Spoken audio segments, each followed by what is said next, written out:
So it's great to have Matt Johnson with me today for our video and podcast chats. So Matt and I go back many years when we were in London and working on innovation projects. So it's great to have Matt on. Hi, Matt. Hello, thanks for having me. Great. So Matt, yeah, we go back probably 6 or 7 years, sort of something like that now, back to the big innovation center, working Yep. on IP, innovation sort of startups. But Mhm. you're an American, so give us a bit of backstory in yourself on why you were in the UK and in Blighty, and then where you are now and gone back to the States. Yeah, I get that question. I always got that question a lot of why you moved from California to London. So yeah, my career up until I moved to London, I had worked in California state politics for a bit. Then I took a little bit of a ski break, and then started working in nonprofits, and then found myself in San Francisco working for a startup and thought this is something I really want to do with my career. At the same time, I hadn't ever studied abroad as an undergrad, and I wanted also to do a master's. So I ended up going over to London to do my master's, and thought it was just going to be for a year, and ended up staying for, as it turned out, 7 years in the UK. And yeah, when I finished my master's program, I got hired pretty quickly after that for at the Big Innovation Center, an innovation consultancy, and that's where we connected. Yeah, that was great. And it was great working with you on that and on Mhm. that sort of big innovation, as it says within the title. But also, I've had the pleasure of working with you in some sort of startups. And Mhm. now I think for today's story, really, it's about what you're doing now as a sort of a startup yourself. Give us the elevator pitch about what you're doing now and the problem you're solving. Yeah, so we call ourselves we're Taskable. We're a smart to-do list and productivity assistant that keeps you in flow. The problem we set out to solve, I was working in a freelance role doing some advising, consulting with startups, one of which was Loan Design Club, which Andrew and I worked with together. And I just found, and similarly with my co-founder Tom, he was working for a software agency, so working across multiple clients, multiple contexts. And I just remember sitting at my desk one day, had Slack open, had email open, had Asana, Trello, HubSpot tasks, just a million different contexts I had to switch across in order to get my job done. And it made it nearly impossible to plan and prioritize my time. Half my day was just gathering context and information I needed to do work. And so that was just a huge headache for me. I like to be efficient and productive, and I just couldn't be in that context, having to switch across those contexts. So I started talking to my now co-founder Tom about that. The fact that he's a software developer and I'm sort of more growth product marketing side of things, very different daily sort of work flows. The fact that we both had that same problem was an indication that it was probably something worth working on. We also started doing some desk research. We found on average knowledge workers are using 10 different software tools. They spend 2 hours of their day searching for internal documentation and information they need to do work. And so that just seems like a huge problem. A fifth of our time is essentially being wasted because it's so hard to find the context you need in Slack, in email, in Google Docs, in Notion, and whatever these tools you're using are.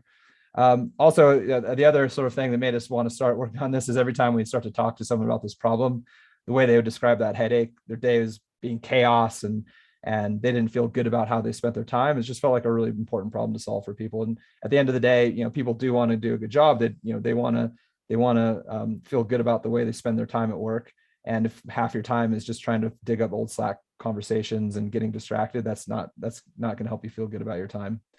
We started up right before, at the end of 2019, beginning of 2020, and so COVID hit, and of course, I think that made the problem even more acute for a lot of people because now we're so much more reliant on these digital tools. And I think that's just the way the world is going anyway, that we're going to be more remote or more hybrid. So I think even now the problem is even larger. Great. And your journey then, you started in 2019. You've had some success in that with, being an accelerator. Give us a bit of that background of your journey now in that sort of startup in building and getting recognition. Yeah. So yeah, we started in, I think, actually Tom messaged me on December 23rd because we're sort of kicking around the idea, should we do it? And he said I started writing the first lines of code. It was like December 23rd or something. So that's sort of the official start date. We worked on it as a side project up until the end of last year. And so that was actually really good for us because, we're spending as much time as we possibly could on our startup, but also still having to work across multiple contexts. So kept feeling that problem. Extra, it was, still had that problem very strongly. In about, I think, October of last year, we said, okay, this is the time, we're starting to see some signs of traction. We're definitely on the right path. It's time to sort of take this a bit more seriously. And so that's when we started to kind of kick around the idea of fundraising. So we left our jobs in, I think, October, started having conversations, a little bit before that, but sort of, more earnestly, I guess, around then. We were lucky enough to connect with Jason Calacanis and his team at launch. So Jason's one of the early investors in Uber, Robinhood, Calm.com, and a bunch of others. We're sort of early for their accelerator, but they liked what we were working on, and we're very lucky to be accepted. And we went through the accelerator program with them sort of the beginning of this year. So from about March to just wrapped up in July and had demo day. And at the same time, once we raised from launch, we also were lucky enough to connect with some local angels where I'm based in the Reno, Tahoe area.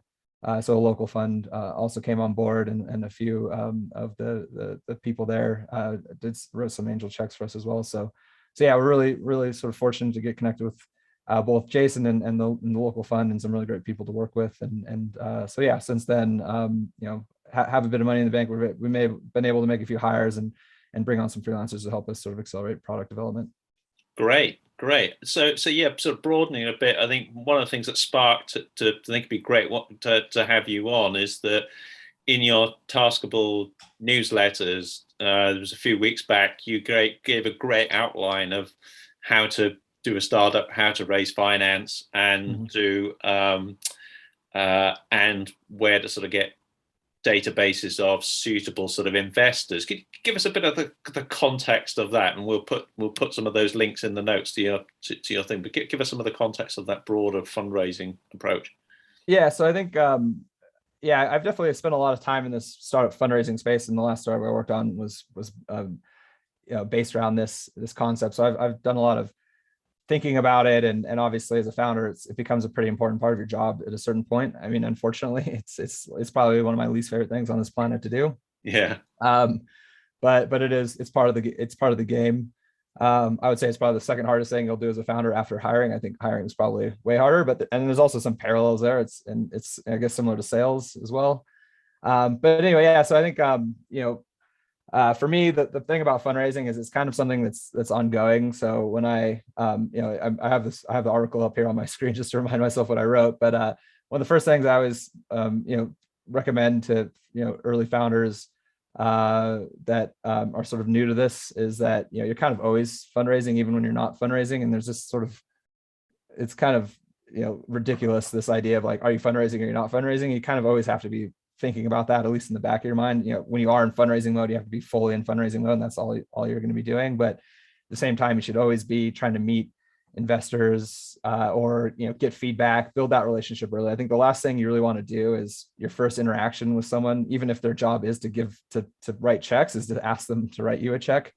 So if you can have a relationship with someone who's a VC or especially an angel investor, because angel investors don't necessarily have to be out there writing checks. It could just be someone who believes in you. It's better to go to them, ask for some advice, ask for feedback on the product, ask them to make intros to their network for sales, and show them you're serious about building the product, which you should be, and trying to really get feedback from them.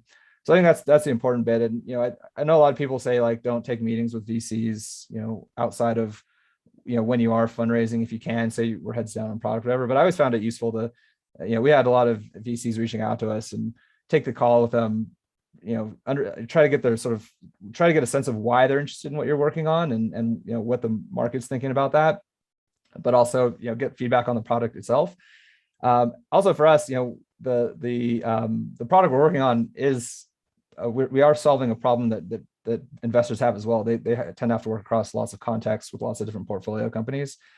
So one thing that we did was we would reach out to, especially when we started in fundraising, we reach out to investors and say, hey, we just want to do a bit of market research. This is the thing we're working on. And inevitably it sort of shift from that into like, okay, tell us more about your vision and fundraising and things like that. So we've definitely built a lot of really good relationships, and we're not fundraising now, obviously, sort of always fundraising, like I said, but we're not fundraising now, but we've definitely have a lot of great contacts, and we're sending out our investor update monthly. And hopefully when we start to see a bit more signal and we do go back out to the market and raise that first proper seed round, we have a lot of people that we can send that email to and say, here's what our metrics are, and here's why we're raising, and here's what the terms are. And so we can go back to them, and we have that warm relationship already. In terms of like where to find them, I think there's lots of great databases out there. You could look at Crunchbase and things like that. I think we also, and Angela showed link, we have a database of active pre-seed funds, and this is based on the fact that we were doing that research ourselves, and I had a big list in there, and I thought, might as well open source this. So these are all people that we know. We've had some contact with them, so we know that they're active in the space, or and a lot of people say they do pre-seed, but really they're only doing 2-3 million checks plus. So these are actually funds that will invest at that smaller amount. So I think it's definitely like make sure you spend the time to actually do research before you reach out to someone, and don't go out and try to talk to a fund that only does Series A investments when you're trying to raise pre-seed, because they might want to take the meeting with you, but it's not going to go anywhere until you get to that sort of that Series A traction. But yeah, I think especially at that early stage, if we're talking pre-seed, really good place to look is actually LinkedIn, your people in sort of your mutual networks that angel invest, especially if they're involved in your sector or space. And again, like the best way to do that is early on. Go out to them well before you're fundraising. Talk to them about what you're working on. Obviously, if they're a good angel for you, they'll have some insight in that space, because if you're working on a fintech product and you're going out to people who have experience in fintech or finance, they'll have some insights that they can share with you, and then potentially build that relationship, and they want to invest when the time is right. So yeah, those are sort of obviously, like, getting the warm intros is always important. Investors say that they'll take cold emails, and some of them do, but if you get an intro from a mutual, someone that they respect or trust, that's always going to get you your foot in the door a bit quicker.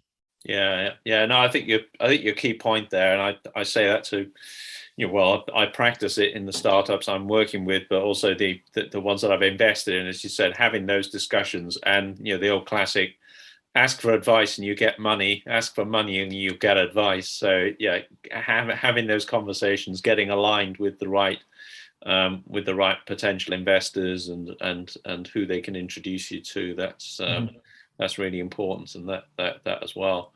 I recall now you gave me a great link a while back to the startup podcast with Gimlet. Mm-hmm. And have you had any experiences of that pitching, waiting for the Uber, if you remember that? Yeah. Yeah.